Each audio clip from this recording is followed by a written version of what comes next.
우리는 지금 에베소서 말씀을 통하여 예수 믿고 구원받는 우리는 누구인가? 우리는 누구인가? 이 말씀으로 시리즈 설교를 나누고 있습니다.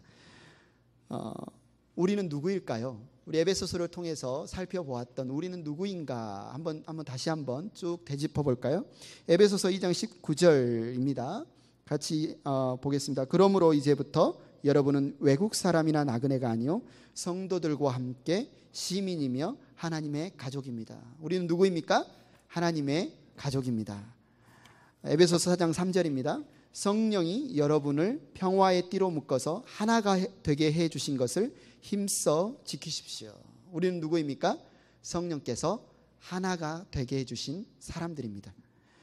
4장 13절입니다. 그리하여 우리 모두가 하나님의 아들을 믿는 일과 아는 일에 하나가 되어 온전한 사람이 되어서 그리스도의 충만하심의 경지에까지 다다르게 됩니다. 우리는 누구입니까? 온전한 사람입니다. 4장 24절입니다. 하나님의 형상을 따라 참 의로움과 참 거룩함으로 지으심을 받은 새 사람을 입으십시오. 예수 믿은 우리는 누구입니까? 새 사람입니다. 4장 32절입니다. 서로 친절히 대하며 불쌍히 여기며 하나님께서 그리스도 안에서 여러분을 용서하신 것과 같이 서로 용서하십시오. 예수 믿는 우리는 친절한 사람입니다. 5장 8절입니다. 여러분이 전에는 어둠이었으나 지금은 주님 안에서 빛입니다. 빛의 자녀답게 사십시오. 우리는 누구입니까? 빛의 자녀들입니다. 5장 15절입니다. 한 목소리로 읽겠습니다. 시작. 그러므로 여러분은 어떻게 살아가야 할지를 살피십시오. 지혜롭지 못한 사람처럼 살지 말고 지혜로운 사람답게 살아야 합니다. 아멘. 우리는 누구입니까? 지혜로운 사람입니다. 쭉 보면서 우리가 2달간 거의 2달이 되는 말씀 주제를 한번 쭉 살펴보았는데요. 그러면 오늘 본문을 통해서 볼 수 있는 우리는 누구일까요? 오늘 본문은 여러분들이 이미 여러 차례 오늘 본문을 통해 설교를 들었을 테고 오늘 본문 말씀을 읽어도 반복되는 단어가 남편과 아내. 그래서 남편과 아내에 관한 말씀이라는 사실을 너무나 잘 알고 계시겠죠. 남편과 아내에 관한 말씀을 하면서 오늘 말씀은 우리가 먼저 남편이기에 앞서 우리가 먼저 아내이기에 앞서 누구라는 사실을 분명하게 밝히고 있습니다. 30절입니다. 같이 한번 읽겠습니다. 시작. 우리는 그리스도의 몸의 지체입니다. 아멘. 아멘. 우리는 그리스도의 몸의 지체입니다. 오늘 보면 30절 이 말씀에 바로 우리의 인간관계의 핵심이 담겨 있습니다. 우리의 인간관계 중에서 우리와 가장 밀접하게 연관된 남편과 아내와의 관계의 핵심 진리가 담겨 있습니다. 어떤 분들은 오늘 말씀 본문을 쭉 읽으면서 오늘 말씀 나에게 상관이 없겠구나. 아직 나 결혼도 안 했는데 나 아직 싱글인데 난 남편이 아닌데 아내가 아닌데 이렇게 생각하실 수 있어요. 그럴 수 있습니다. 하지만 오늘 본문이 굳이 남편과 아내에게만 적용되는 말씀이 아닙니다. 오히려 그리스도의 몸의 모든 지체들을 향한 말씀입니다. 무슨 말씀입니까? 우리 모두에게 주시는 말씀이라는 사실입니다. 그리스도의 몸의 지체가 된 우리에게 특별히 예를 들어서 케이스를 들어서 남편과 아내라는 케이스를 들어서 이 인간관계를 설명해 주고 있습니다. 남편 되신 분들은 남편에게 주시는 말씀으로 들으십시오. 아내 되신 분들은 아내에게 주시는 말씀으로 들으십시오. 그리고 그리스도의 몸의 지체가 되시는 분들은 그리스도의 몸인 지체에게 그리스도께서 신부에게 주시는 말씀으로 들으시기 바랍니다. 우리는 지난주에 어떻게 지혜로운 사람답게 살 수 있을까 나눴습니다. 우리가 지혜로운 사람답게 살려면 우리는 주님의 뜻이 무엇인지를 깨달아야 합니다. 깨달을 뿐만 아니라 이 주님의 뜻을 따라서 살아가야 합니다. 그렇게 사는 사람이 세월을 아끼는 사람이고 그렇게 사는 사람이 지혜로운 사람입니다. 그리스도의 몸에 지체된 남편과 아내를 향한 주님의 뜻은 무엇일까요? 바로 성령의 충만을 받는 것입니다. 성령의 충만을 받는 것입니다. 오늘 본문 21절은 이렇게 시작합니다. 여러분은 그리스도를 두려워하는 마음으로 서로 순종하십시오. 여러분은 그리스도를 두려워하는 마음으로 서로 순종하십시오. 오늘 본문 말씀에는 성령 충만에 관한 내용은 없는데요, 이렇게 생각할 수 있지요. 그런데 이 문장 구조를, 문법을 조금만 우리가 살펴보면 이것이 성령 충만과 아주 밀접하게 연관되어 있다는 사실을 알 수 있습니다. 사실 21절은 우리 한글로 보면 주어 동사가 이렇게 다 있는 한 독립적인 문장처럼 보여지지만 원어에 보면 이것은 하나의 분사구입니다. 주절을 수식하는 부사구란 의미이죠. 그래서 이 말씀은 18절, 여러분은 술에 취하지 말고 성령의 충만함을 받으십시오 라는 말씀부터 쭉 연결되어진 큰 문장의 일부입니다. 그래서 이 문장 21절은 18절부터 시작되어진 성령 충만과 그것에 관한 열매의 마지막 절이기도 하면서 새롭게 22절부터 시작되는 남편과 아내에게 적용되어지는 성령 충만의 열매가 무엇인가를 설명해 주는 구절이기도 합니다. 5장 18절은 성령의 충만을 받으라 라고 명령하고 있습니다. 그리고 19절부터 오늘 본문까지 포함된 21절은 성령 충만 받은 사람에게 나타나는 열매가 무엇인지를 5가지의 분사구를 통해서 이렇게 수식하고 있습니다. 설명하고 있습니다. 한번 볼까요? 성령 충만한 삶의 열매는 어떤 모습입니까? 시와 찬미와 신령한 노래로 서로 화답합니다. 가슴으로 주님께 노래합니다. 주님께 찬송합니다. 모든 일에 언제나 예수님의 이름으로 하나님 아버지께 감사합니다. 그리고 오늘 21절 우리가 읽은 것처럼 그리스도를 두려워하는 마음으로 서로 순종합니다. 이것이 바로 성령 충만한 삶의 열매이고 모습입니다. 그래서 여기에서 서로 순종하십시오, 그리스도를 두려워함으로 서로 순종하십시오, 이것은 바로 성령 충만의 열매입니다. 그래서 오늘 21절에서 여러분 그리스도를 두려워함으로 여러분 서로 순종하십시오는 이 말씀을 읽을 때 우리가 부담스러운데 이거 의무인가 짐인가 이렇게 생각할 것이 아니라 성령 충만한 사람들에게는 이러한 열매를 맺게 되는구나, 성령 충만한 사람들은 이러한 열매를 맺을 수 있는 특권이 있구나, 열매와 특권으로 받아들이시기 바랍니다. 성령 충만은 열매입니다. 사람이 성령 충만을 자기의 힘으로 할 수 없습니다. 왜 그렇습니까? 죄인입니다. 죄의 본성은 이 성령 이렇게 순종할 수 없는, 죄의 본성으로는 순종할 수 없습니다. 지난 수요 기도회 때 말씀에도 잠깐 말씀드렸지만 죄는 원어의 뜻은 바로 관역에서, 중심에서 빗나가다는 뜻이죠. 우리의 중심이 누구십니까? 우리의 창조주가 누구십니까? 우리의 생명의 주관자, 생명의 근원이 누구십니까? 바로 하나님이십니다. 그런데 죄는 바로 하나님에게서 우리의 삶을 빗나가게 하고 하나님과 우리 사이를 가로막고 멀어지게 합니다.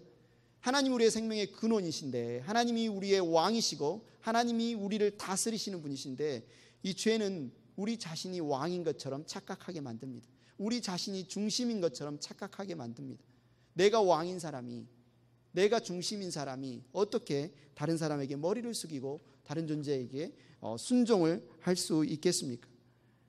이 성령 충만한 사람만이, 바로 예수 그리스도가 나의 왕이시고 하나님이 나의 생명의 근원이신 것을 깨닫는 사람만이 서로 순종할 수 있습니다. 그래서 오늘 말씀은 부부관계를 말하기 전에 먼저 그리스도를 두려워하는 마음으로 서로 순종하십시오라고 권면하고 있습니다. 그리스도의 몸의 지체인 남편도 아내에게 순종해야 합니다. 그리스도의 몸의 지체인 아내도 남편에게 순종해야 합니다. 우리가 정말로 그리스도를 두려워한다면, 우리가 정말로 하나님을 경외하는 사람이라면 이 하나님의 말씀에 순종함으로 우리는 서로 순종해야 합니다. 그런데 이러한 순종을 누가 할 수 있다고요? 자기의 힘으로 할 수 있다고요? 아니요. 자기의 힘과 우리의 본성으로는 할 수 없습니다. 성령 충만한 사람이 서로 순종할 수 있습니다. 성령의 능력으로 우리는 순종할 수 있습니다. 우리가 그리스도를 두려워함으로 서로 순종하는 것은 성령의 열매입니다. 그래서 오늘 본문인 부부관계에 대한 말씀은 성령 충만한 그리스도의 몸의 지체들이 성령의 열매를 맺어가는 과정이다라고 우리가 볼 수 있습니다. 그래서 오늘 본문의 원리를 살펴보면 이런 어떤 원리를 성경에서 찾을 수 있습니다. 성령 충만하다면 우리는 서로 순종할 수 있습니다. 서로 순종할 수 있다면 부부가 서로 온전히 사랑할 수 있습니다. 이 부부에게만 적용되는 것이 아닙니다. 인간관계의 모든 부분에 적용됩니다. 우리가 성령 충만할 수 있다면 서로 종로를 탈 수 있습니다. 순종할 수 있습니다. 그리고 거기에는 참된 사랑의 열매를 맺을 수 있습니다. 그래서 이 순종과 사랑에 관련된 말씀으로 저는 갈라디아서 5장 13절이 아주 중요한 말씀이라고 믿습니다. 한 목소리로 한번 읽어보겠습니다. 시작. 형제 자매 여러분, 하나님께서는 여러분을 부르셔서 자유를 누리게 하셨습니다. 그러나 여러분은 그 자유를 육체의 욕망을 만족시키는 구실로 삼지 말고 사랑으로 서로 섬기십시오. 예. 우리 하나님께서 외아들 예수님을 우리에게 보내어 주셔서 그 십자가의 핏값으로 우리를 어두움에서 빛으로, 죽음에서 생명으로, 죄의 종에서 자유를 누리게 하셨고, 죽음에 매여 살던 우리에게 자유롭게 생명을 누리는 존재로 누리게 하셨습니다. 그런데 하나님이 우리에게 주신 이 참 자유는, 이 참 자유의 열매는 반드시 어떤 열매를 맺냐면 사랑으로 서로 섬기게 만드는 열매를 맺는다는 것입니다. 개역 개정 성경에 보면 사랑으로 서로 섬기십시오, 이 부분을 이렇게 표현하고 있죠. 사랑으로 서로 종노릇하라. 예수 그리스도를 믿고 참 자유를 누리는 사람이라면 서로 사랑으로 서로 종노릇하게 된다는 것입니다. 사랑으로 서로 종노릇하는 이 자유는 내가 자유인이 아니기 때문에, 내가 노예이기 때문에, 어쩔 수 없이 매어있기 때문에 종노릇하는 그런 종노릇이 아니라 내 자유를 내가 기꺼이 자발적으로 내려놓고 상대방의 종이 되는 그런 종노릇입니다. 그래서 여기에서 말하는 순종, 성령 충만의 열매인 순종은 어쩔 수 없이 내가 힘이 약해서 하는 굴종이 아닙니다. 여기서 말하는 순종은 바로 내가 상대방을 사랑하기 때문에 성령의 열매로 맺혀지는 자발적으로 종이 되는 자발적인 순종, 사랑의 섬김, 그것이 바로 오늘 본문 21절이 말하는 서로 순종하라 할 때의 순종입니다. 사랑하는 행복한 교회 성도 여러분, 그리스도의 몸의 지체인 여러분, 남편 여러분, 아내 여러분, 성령으로 충만하시기 바랍니다. 그리스도를 두려워함으로 서로 순종하시기 바랍니다. 이것이 여러분을 향하신 하나님의 선하신 뜻입니다. 두 번째, 그리스도의 몸의 지체인 남편과 아내를 향하신 주님의 뜻은 무엇일까요? 바로 주님께서 하듯이 순종하고 사랑해야 합니다. 주님께서 하듯이 순종하고 사랑해야 합니다. 오늘 본문 21절 22절에 이렇게 말하지요. 여러분은 그리스도를 두려워하는 마음으로 서로 순종하십시오. 아내 됐니 여러분 남편에게 하기를 주님께 순종하듯 하십시오. 그리스도의 몸의 지체인 아내, 성령 충만한 아내가 맺는 성령 충만의 열매는 바로 주님께 순종하듯 남편에게 순종하는 것입니다. 사도 바울이 에베소 교회에 이 편지를 보낼 당시에 로마 제국에 살아가는 사람들이라면, 당시 문화에 살아가는 사람들이라면 누구 하나 토시 달지 않고 이 말에 그냥 고개를 끄덕였을 거예요. 그거 당연하지. 아내가 남편에게 순종하는 것이 당연하지. 왜 같은 말을 또 해?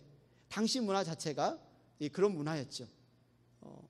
어쩌면 그들은 자발적인 순종이 아니었을 수도 있어요. 문화 자체가 당연히 전통적인 인습이 아내는 남편에게 순종해야 된다, 복종해야 된다라는 문화에서 자라왔고 교육받았고 컸기 때문에 이 말을 들을 때 그렇게 받아들였을 수 있습니다. 아니면 오늘날 우리 문화에서 이 말씀을 듣는다면 아마 많은 분들이 이렇게 생각할 수 있어요. 왜 여자가 남자한테 순종해야 하는데? 우리가 힘이 없다고 우리를 억압하는 거야. 남자와 여자가 동등한데 왜 여자가 남자한테 순종해야 되냐? 지금이 조선시대냐? 지금이 가부장적인 시대냐? 그런 생각, 너무 가부장적인 생각 아닌가? 이렇게 생각할 수 있죠. 여러분 사진을 보시면 요즘 조금 잠잠해지긴 했지만 미투 열풍이 한국에 불고 있죠. 미국과 한국에 불고 있습니다. 많은 연예인들이 연관돼서 활동을 중단하기도 했고, 이 사진은 최근 해화역에서 여성 시위대들이 모여서 거의 2만여 명이 모여서 남성 중심적인 구조, 성차별적인 구조를 바꾸자라고 지금 시위를 하고 있는 장면입니다. 여러분 이 시위에 대해서 어떻게 생각합니까? 이 시위에 대해서 한국 포털 사이트에서는 갑론을박 여러 가지 의견들이 있는 것 같아요. 거의 남녀 간의 전쟁처럼 이렇게 댓글들이 오고 가는 그런 것 같습니다. 그러나 예수님께서는 이미 십자가에서 유대인과 그리스인 사이에 그리고 종과 자유인 사이에, 남자와 여자 사이에 차별을 다 없애 버리셨습니다. 갈라디아서 3장 28절은 이렇게 선포합니다. 같이 읽겠습니다. 시작. 유대 사람도 그리스 사람도 없으며 종도 자유인도 없으며 남자와 여자가 없습니다. 여러분 모두가 그리스도 예수 안에서 하나이기 때문입니다. 저와 여러분이 예수 믿는 사람이라면, 저와 여러분이 하나님의 말씀이 진리인 것을 믿는다면 당연히 우리는 인종차별에 반대해야 합니다. 노예제도에 반대해야 됩니다. 그리고 남녀차별에 반대해야 합니다. 할 수만 있으면 이 남녀 간의 이런 문제들, 남녀 간의 문제가 아니라 이런 어떤 구조적인 성차별적인 문제를 적극적으로 개선하기 위해 우리가 참여해야 합니다. 그러나 이것은 남녀 간의 전쟁의 문제가 아닙니다. 이것은 하나님의 진리의 말씀에 순종하는 문제이고 그리스도의 공의를 이루는 문제이고 하나님 나라를 이루어가는 문제입니다. 그래서 저는 이 시위들이 꼭 나쁘다고는 보지 않습니다.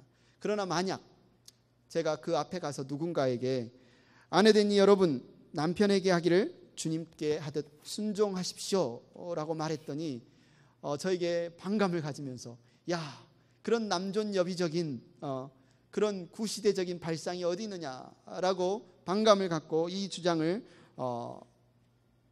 받아들일 수 없다고 말한다면 저는 그분이 이 말씀을 잘못 이해하고 있다고 생각합니다.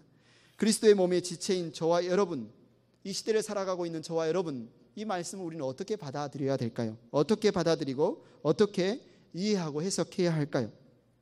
좀 전에도 말씀드렸듯이 그리스도의 몸인 지체인 남편과 아내가 서로 순종하는 것입니다. 이 말씀은 서로 순종에 관한 말씀, 바로 성령의 충만한 삶의 열매에 관한 말씀입니다. 서로 종노릇하는 것, 이것은 서로 사랑하는 것의 다른 표현입니다. 서로를 사랑한다면 우리는 서로의 종이 되어야 합니다. 무슨 말씀입니까? 오늘 지금 이 말씀은 구시대적인 말씀이기 때문에 폐기되어야 할 옛날 진리가 시대착오적인 이야기가 아니라 지금 오늘날도 우리가 붙들고 순종해야 할 하나님의 진리의 말씀이라는 사실입니다. 오늘 본문 23절은 계속해서 말합니다. 그리스도께서 교회의 머리가 되심과 같이 남편은 아내의 머리가 됩니다. 바로 그리스도께서는 몸의 구주이십니다. 이 말씀을 그냥 이렇게 보면 남편이 아내의 머리가 된대. 야, 남편이 뭔가 좀 더 우위에 있고 뭔가 더 높은 자리에 있어서 뭔가 지배할 수 있는 어떤 그런 자격을 주신 것처럼 이 말씀을 이해합니다.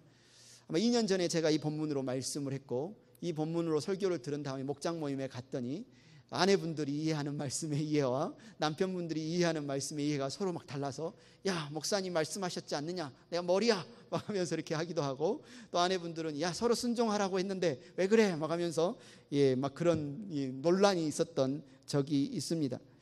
혹시 이 말씀을 그렇게 이해하는 남편이 있다면 말씀을 잘못 이해하고 있는 겁니다. 만약에 이 말씀처럼 나는 어떤 고압적인 자세를 가지고 내가 머리이기 때문에 뭐든 시키면 뭐든 다 따라줘야 돼 라고 말한다면 그것은 잘못 이해하고 있는 것입니다. 좀 전에도 말씀드렸지만 남편과 아내, 남자와 여자는 하나님께서 동등하게 창조하셨고 하나님 보시기에 동등한 존재입니다. 그러나 몸과 머리는 서로 싸울 수 있는 대상이 아닙니다. 머리와 몸은 붙어 있습니다. 몸과 머리가 서로 싸운다면 서로 한 편이 아니고 같은 한 몸이 아니라고 생각한다면 큰 일이 일어나겠지요. 그리스도가 없는 교회를 여러분 생각할 수 있습니까? 그리스도가 교회의 머리가 되시는데 어떻게 머리와 그리스도와 교회가 싸우면서 교회가 온전히 세워질 수 있겠습니까? 마찬가지로 아내와 남편은 한 몸이 되었습니다. 머리로 번역된 단어는 어떤 근원, 그리스도께서 교회의 머리가 되신다는 말은 그리스도께서 교회의 근원이 되시고 교회의 권위가 되신다는 말인데, 남편이 아내의 머리가 된다는 말은 남편이 아내의 근원이 되고 권위가 된다라는 말입니다. 그런데 여기에서 우리가 어떻게 그러면 남편이 머리됨의 권위를 행사할 것인가에 대한 모델, 기준은 바로 그리스도이십니다. 그리스도께서는 교회를 향해서 그 권위를, 근원을 어떻게 행사하셨습니까? 그분은 철저히 종이 되셨습니다. 기꺼이 자기의 몸을 십자가에 내어주셨습니다. 살을 찢으시고 피를 흘리시면서 우리의 죄를 온몸으로 뒤집어 쓰고 십자가에 피 흘려 죽으셨습니다. 끝까지 사랑하셨습니다. 끝까지 포기하지 아니하셨습니다. 이것이 바로 교회의 머리 되신 그리스도께서 교회를 향하여 권위를 행사하신 방식입니다. 그럼 남편이 아내를 향해서 이 권위를 어떻게 행사해야 할까요? 오늘 보면 25절을 같이 한번 읽겠습니다. 시작. 남편 된이 여러분 아내를 사랑하기를 그리스도께서 교회를 사랑하셔서 교회를 위하여 자신을 내주심 같이 하십시오. 남편은 아내를 어떻게 사랑해야 한다고요? 죽을 때까지 사랑해야 합니다. 죽기까지 사랑해야 합니다. 예수님께서 죽으셨잖아요. 교회를 사랑하기에 죽기까지 사랑하셨잖아요. 남편들도 아내를 사랑하기에 바로 그리스도의 장성한 사랑에 충만한 경제까지 자라가는 것이 우리를 향하신 하나님의 뜻입니다. 남편은 죽을 각오로 아내를 사랑해야 되고 가능하다면 죽어야 되죠. 아내를 위해 죽을 수 있다면 하지 못할 일이 뭐 있을까요? 좀 기분 나쁘게 나에게 말했다고, 조금 뭔가 나에게 서운하게 했다고, 그것 때문에 우리가 아내를 사랑하지 못할 일이 있을까요? 그리스도께서는 우리가 하나님의 원수였을 때 우리가 그분을 무시하고 조롱하고 그분에게 등을 돌리고 그랬을 때 먼저 우리를 사랑하셨는데, 바로 그러한 사랑으로 아내를 사랑하는 것, 그것이 바로 하나님께서 남편들에게 주시는 명령입니다. 아내는 남편에게 어떻게 순종해야 한다고 말합니까? 24절을 읽겠습니다. 시작. 교회가 그리스도께 순종하듯이 아내도 모든 일에 남편에게 순종해야 합니다. 교회가 그리스도께 순종하듯이 아내도 남편에게 순종해야 한다고 말합니다. 그리스도께 대한 순종을 교회는 어디에서 배웠을까요? 교회가 그리스도께 순종하듯이 우리가 순종해야 되는데, 교회는 그리스도께 순종하는 모습을 어디에서 배웠을까요? 성경에 보면 예수님은 순종의 모델로 오셨습니다. 그분의 삶의 전체는 순종 그 자체였습니다. 하나님께서 외아들을 이 땅에 인간의 몸을 입고 가라고 하실 때 그분은 기꺼이 순종해서 하나님이 친히 인간이 되셨습니다. 우리의 모든 죄를 짊어지고 십자가에 죽으라고 할 때 예수님은 철저히 순종하셔서 자신이 지은 죄가 아니고 자신이 죄인이 아니면서도 친히 우리의 모든 죄를 짊어지고 죄인이 되신 순종을 행하셨습니다. 히브리서 말씀은 그래서 예수님에 대해서 이렇게 표현하고 있습니다. 같이 읽겠습니다. 시작. 그는 아드님이시지만 고난을 당하심으로써 순종을 배우셨습니다. 그리고 완전하게 되신 뒤에 자기에게 순종하는 모든 사람에게 영원한 구원의 근원이 되시고, 예수님께서 철저하게 하나님 아버지의 뜻에 순종하셨기에, 기꺼이 인간의 몸을 입고 이 땅에 오셨기에, 기꺼이 십자가를 지고 죽어 주셨기에 저와 여러분이 생명을 얻었습니다. 저와 여러분이 구원을 얻었습니다. 저와 여러분이 영원한 생명을 얻었습니다. 아내들은 주님이 보여주신 순종을 본받아 주님께 순종하듯이 남편에게 순종해야 합니다. 남편들은 주님이 보여주신 사랑을 본받아 자기 생명을 내어주시기까지 아내를 사랑해야 합니다. 남편과 아내를 향한 이 사랑의 요청, 순종의 요청은 이 세상의 사랑, 이 기준이 되지 않습니다. 바로 예수 그리스도의 순종과 사랑이 우리 남편과 아내, 그리스도의 몸인 지체들이 따라야 할 순종의 모델이 됩니다. 여러분의 처음 연애 시절, 결혼 시절을 한번 떠올려 보십시오. 여러분의 남편, 여러분의 배우자, 아내를 만날 때 어땠습니까? 불꽃 튀기는 가슴 설렘이 있지 않았습니까? 끌리는 매력이 있지 않았습니까? 그런 호감을 갖는 것, 첫눈에 반하든지 호감을 가져서 매력이 끌리든지, 이것을 이런 사랑을 우리가 에로스 사랑이라고 합니다. 에로스의 사랑은 나쁜 것이 아니고 더러운 것도 아니고 당연히 죄도 아닙니다. 하나님께서는 우리에게 이런 에로스 사랑의 감정을 주셔서 서로에게 이끌려 결혼하게 하셨습니다. 에로스 사랑이 없다면 서로에게 매력을 못 느끼고 결혼도 못 하겠죠. 하지만 에로스 사랑에만 머물러 있어서는 안 됩니다. 에로스 사랑만 안다면 우리는 정말 맛있는 오렌지가 있는데, 정말 오렌지 향도 너무 좋고 빛깔도 너무 고와서 야, 이 오렌지 정말 맛있겠다라고 저절로 생각되는 오렌지가 있는데, 그냥 향만 맡고 껍질 색깔만 보고 끝나는 것과 같아요. 정말 그 오렌지의 맛을 보려면 껍질을 까서 그 알맹이를 입에 넣어서 한번 씹어서 그 맛을 보아야 정말 참된 오렌지의 맛을 알 수 있는 것처럼, 우리는 사랑의 참맛을 알려면 에로스 사랑에만 머물러 있어서는 안 됩니다. 아가페의 사랑을 경험해야 합니다. 그래서 하나님께서 친히 아가페의 사랑을 예수 그리스도를 이 땅에 보내셔서 십자가에 내어주심으로 아가페의 사랑이 어떤 사랑인지를 우리에게 보여주셨고 경험하게 하셨고 맛보게 하셨습니다. 하나님은 아가페 사랑을 통해서 하나님을 무시하고 하나님을 조롱하고 하나님의 원수 되었던 때 우리를 먼저 사랑하셨던 것을 성경은 우리에게 말하고 있습니다. 남편 된 이 여러분, 아내 된 이 여러분, 그리스도의 몸 된 지체 여러분, 아가페 사랑을 맛보고 아가페 사랑으로 서로를 사랑하시기 바랍니다. 주님께서 하듯이 서로 사랑하시기 바랍니다. 주님께서 순종하셨듯이 서로 순종하시기 바랍니다. 이것이 바로 그리스도의 몸인 지체들을 향하신 하나님의 뜻입니다. 그리스도의 몸인 지체들을 향하신 하나님의 세 번째 뜻은 바로 자기 몸 같이 사랑하고 존중하는 것입니다. 자기 몸 같이 사랑하고 존중하는 것입니다. 바울은 마지막 이 가정을 만드신 하나님의 명령, 창세기의 명령을 인용하고 있습니다. 5장 31절은 창세기 2장 24절을 인용한 말씀입니다. 그러므로 사람이 부모를 떠나 자기 아내와 합하여 그 둘이 한 몸이 되는 것입니다. 여러분, 이것은 그냥 비유가 아닙니다. 남자와 여자가 자기 부모를 떠나서 같은 집에 사니까 그냥 한 집이 되는 거지, 한 몸이 되었다는 그냥 비유겠지. 아닙니다. 이 말씀이 여러분 사실인 것을 믿습니까? 남편과 아내가 결혼을 했다면 정말로 한 몸이 된 것입니다.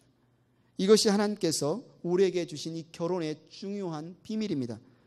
32절에 바울은 말하죠. 이 비밀은 큽니다. 나는 그리스도와 교회를 두고 이 말을 합니다. 바울은 끊임없이 설명합니다. 남편과 아내의 관계는 그리스도와 교회의 관계이고, 남편과 아내가 한 몸이 된 것은 사람들이 신자가 예수를 나의 구주 나의 하나님으로 믿을 때 그리스도의 몸인 교회의 한 부분이 되어서 지체가 되어서 실제로 그리스도의 몸이 된 사실을 그대로 가져와서 바로 남편과 아내에게 적용하고 있습니다. 우리가 예수님을 믿었다면, 우리가 예수님을 믿고 죄를 용서받고 하나님의 자녀가 되었다면 우리는 그리스도의 몸이 되었습니다. 우리는 실제로 그리스도의 몸 안에 있고 우리는 그리스도의 한 몸의 지체들입니다.